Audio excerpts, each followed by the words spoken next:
بسم الله الرحمن الرحيم. النهارده هنتكلم عن تحضير القولون. تحضير القولون في البيت ده مهم جدا، او تنظيف القولون من البراز والافرازات اللي موجوده فيه، سواء تحضير منظار القولون او للتنظيف عامه.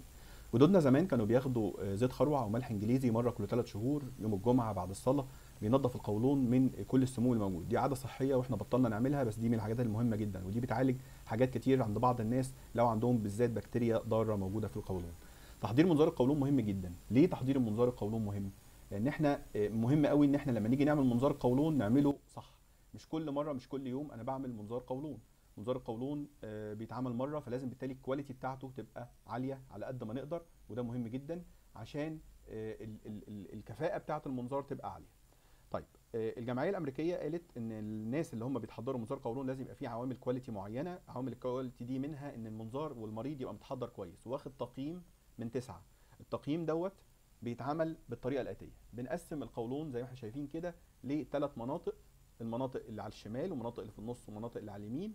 وكل منطقه من دول مهم جدا ان احنا نشوف درجه البراز اللي موجود فيها. لو احنا زي ما احنا شايفين كده في الصوره ديت، ان العيان ده عنده براز متكتل، فبالتالي ده بياخد صفر. لو العيان عنده كميه براز بس فيها سوائل وفيها حتت ناشفه فبياخد درجه. لو هي سوائل بس وعليها عصاره صفراء او الياف بياخد 2. لو القولون نظيف تماما زي الجزء اللي على الشمال ده بيبقى احنا كده لا، القولون متحضر بياخد 3. بنقسم 3 مناطق، كل منطقه بتاخد درجه من 3. والمريض عشان نقول ان المنظار ده متحضر كويس والكواليتي بتاعته او الجوده بتاعته عاليه، لازم على الاقل يبقى واخد فوق 6، يعني 6 فما فوق. يعني لو واخد 5 4 3 2 1 0، يبقى بالتالي المريض ده محتاج انه يعيد منظار القولون كده، لان كده منظار القولون مش معمول بجوده عاليه او كواليتي عاليه. طيب، مهم قوي لما نيجي نتحضر نبقى فاهمين الحته ديت. في المناظير الجديده حاجه اسمها فلاشنج بامب. دي حاجه بتركب في المنظار بتساعد الدكتور ان هو ينظف القولون من كل الافرازات، بس لازم تبقى افرازات، ما ينفعش تبقى براز، لان لو براز او بذر هتسد المنظار، وبالتالي المريض الدكتور مش هيشوف حاجه. طيب، لما اجي اتحضر لمنظار القولون مهم جدا ان انا اتحضر على يومين. اليومين دول مهمين في ايه؟ اول يوم باخد حاجات ما فيهاش الياف، عشان البراز اللي موجود في القولون يبقى اسهل في ان هو يدوب ويتطرد. فتحضير المنظار بيتم على يومين. اول حاجه بناخد اكل ما فيهوش الياف، زي اللبن، الجيلي، المهلبيه، الزبادي، عسل النحل، شوربه الخضار، شوربه متصفيه ومضروبه في الخلاط كويس قوي. طيب، الحاجات دي مهمه جدا لان هي ديت الاكل اللي ما فيهوش الياف. طيب، انا لو خدت الاكل دوت ومش عاجبني، محتاج اكل حاجه اقوى شويه، مش يعني ايه، مش مريحني قوي. في اكلات تانية عندنا زي العيش الابيض، الرز الابيض، المكرونه البيضاء، حاجات كلها بيضاء، والعيش الابيض زي التوست مثلا، الزبادي، الجبنه القريش، صدور الفراخ بدون جلد، التركي المدخن ممكن يتاخد، لحم السمك الابيض، او ظهر السمكه زي ما بنقول كده البلطي مثلا، ولا حاجه ظهر سمكه بيضه. عندنا البيض سواء مسلوق او مقلي، بس ما يبقاش فيه عيش خالص. الموز، العصير التفاح بدون قشر، الفواكه المعلبه زي الكمبوت والخوخ والكمثرى، الخضار المطهي بالبخار زي الجزر والبروكلي. الحاجات ديت ممكن تبقى استعاضه عن الاكل التقليدي، الاكل العادي. بس احنا زي ما قلنا كده بالحاجات دي بنستخدمها لو الاكل اللي احنا قلنا عليه الاول ما كانش عاجبنا. اهم حاجه ما اخدش الياف. ناس كتير تيجي تقول لي يا دكتور انا خدت برتقان وسفندي، والبرتقان والسفندي دول ميه. لا، دول مليانين الياف. تاني حاجه مليانين بذر، واي حاجه فيها بذر بتساعد انها تسد المنظار وبتخلي الكواليتي بتاعه المنظار قليله، فالحاجات دي بعد اذنكم ممنوعه. اليوم التاني طول اليوم سوائل شفافه. بس ببص على الكوبايه اشوف الناحيه التانيه، دي الفكره سوائل الشفافه. سوائل الشفافه عندنا اليانسون، النعناع، الكركديه، عصير التفاح، مياه غازيه شفافه. من 9 الصبح لحد الساعه 2، 9 الصبح باخد قرصين ملين، اي قرصين ملين. يعني مثلا هنا دي راس نصار، راس نصار، او عندنا الاي جي كيو زد بلس، او عندنا المينالاكس. اي حاجه من دول دي راس نصار. تمام. ممكن تتاخد الساعه 9 الصبح. من 12 الظهر ببتدي بقى استخدم الادويه اللي احنا قلنا عليها، اللي هي بتطرد او بتنظف القولون. احنا عندنا قلنا قبل كده الموفي بريب او البريبا ويست. كنا شرحنا الموضوع ده في فيديو قبل كده، وناس كتير سالت هو الموفي بريب ده بيتعمل ازاي، فاحنا جايبينه النهارده معانا. ده الموفي بريب. الموفي بريب ده عباره عن شوربه بتتاخد كيس الف على كيس ب على لتر ميه. بتفتح هتلاقي فيها 4 اكياس، كيسين من الالف وكيسين من الب. تمام. بنحط الكيسين دول على بعض، على لتر ميه ونقلب كويس جدا جدا. بنقعد مثلا نقلب 5 دقائق، وده مهم جدا عشان ال الاملاح اللي فيه تدوب، وابتدي اشرب. طبعا لو شربته مره واحده هيجي لي قرفه وعاوز ارجع، ان هو بيمشي حركه القولون وبيدوب البراز، فانا بشربه بق بق بق بق، واشرب وراه مثلا عصير، واشرب وراه ميه، واشرب وراه حاجه تغير الطعم لو الطعم مضايقني. هو طعمه بالنسبه لنا طبعا احسن بكتير من زيت الخروع والملح الانجليزي والحاجات دي، لكن في بعض الناس بتبقى الطعم مش مستصاغ قوي. فلو ده حاصل معايا باخد معاه يعني اشرب بق واشرب وراه بق عصير شفاف عشان يساعد ان الطعم ده يروح. الساعه 4 العصر باخد 2 قرص ملين تاني زي المينالاكس والنصار والايجيكوزيت.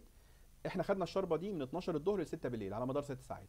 من 6 بالليل ل 12 باخد نفس الكيس، على كيس الف على كيس ب، العلبه بيبقى فيها 4 اكياس، كيسين الف وكيسين ب، بحط الكيسين التانيين وبرضه اقلبهم كويس قوي واشرب نفس الطريقه لحد 12 بالليل. مهم قوي ان انا اشرب ده. طب ليه بقسمهم مرتين؟ ده مهم جدا. ليه بقسمهم مرتين؟ لان لما بقسمهم مرتين ده بيخلي الاول كيس بيدوب البراز وينزله في القولون، وتاني كيس بيطرده، يبقى انا بالتالي خدت مرتين، فده بيساعد اكتر ان البراز يبقى دايب وبالتالي بيطلع بكل سهوله.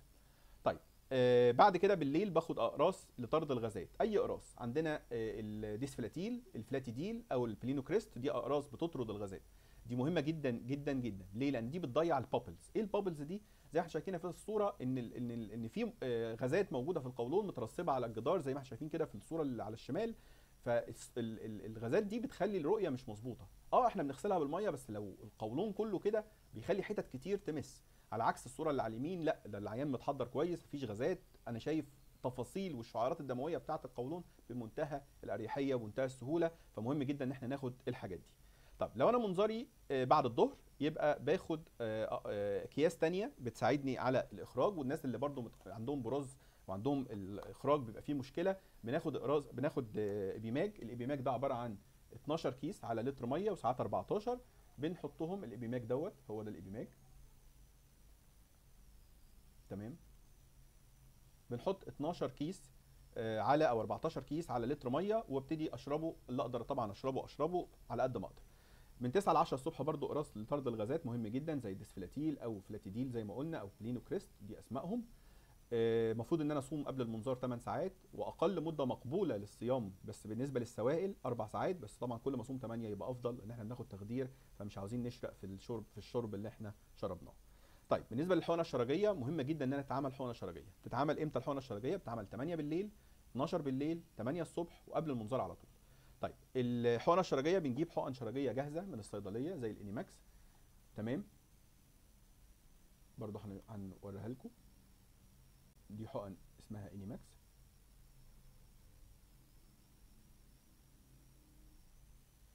طيب الحقن دي زي ما قلنا كده بتتاخد 8 و12 و8 وقبل المنظار.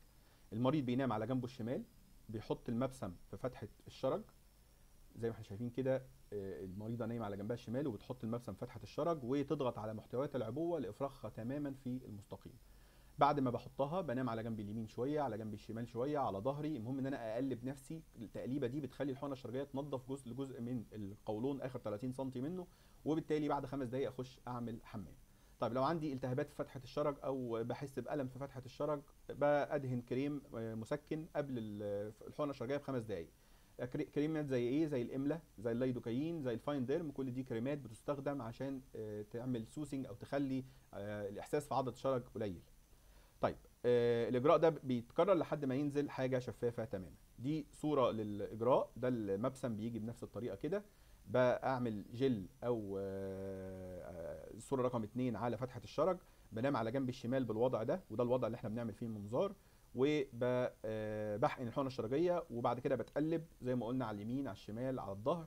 بستنى 5 دقائق، وبعد ما استنى 5 دقائق اخش الحمام افرغ الحقنه. برضو دي صورة تانية للإجراء زي ما احنا شايفين كده. برضو المريضة نايمة على جنبها الشمال وبتحقن الحقنة الشرجية وبتستنى وتتقلب. ولو مش عارفة تنام على جنبها الشمال او الوضع ده بالنسبة لها صعب، ممكن تستخدم الوضع اللي فوق، انها تنام على وشها او على ان العيان ينام على وشه، وتخلي حد يساعده في ان يحقن الحقنة الشرجية، او ان هو يحقنها لنفسه. وده الافضل طبعا، ان هو بتبقى اسهل ان تحقنها لنفسك. ولو انت الدنيا بالنسبة لك صعبة، خلي حد في البيت يساعدك. اتمنى الفيديو النهارده يكون شرح يعني ايه تحضير منظار القولون في المنزل، وده مهم جدا لان اغلب تحضيرات القولون بتتم في المنزل، ما بتتمش في مراكز او في عيادات او كده او في مستشفى، لان التحضير بيبقى في البيت، وده في حد ذاته بينظف القولون من اي سموم موجوده. ثانيا بيخلي الكواليتي او جوده المنظار اعلى بكتير، فالمريض بيستفاد من الموضوع دوت، والنتائج بتبقى افضل باذن الله. اتمنى الفيديو يكون عجبكم، وتابعونا في فيديوهات جديده باذن الله. شكرا.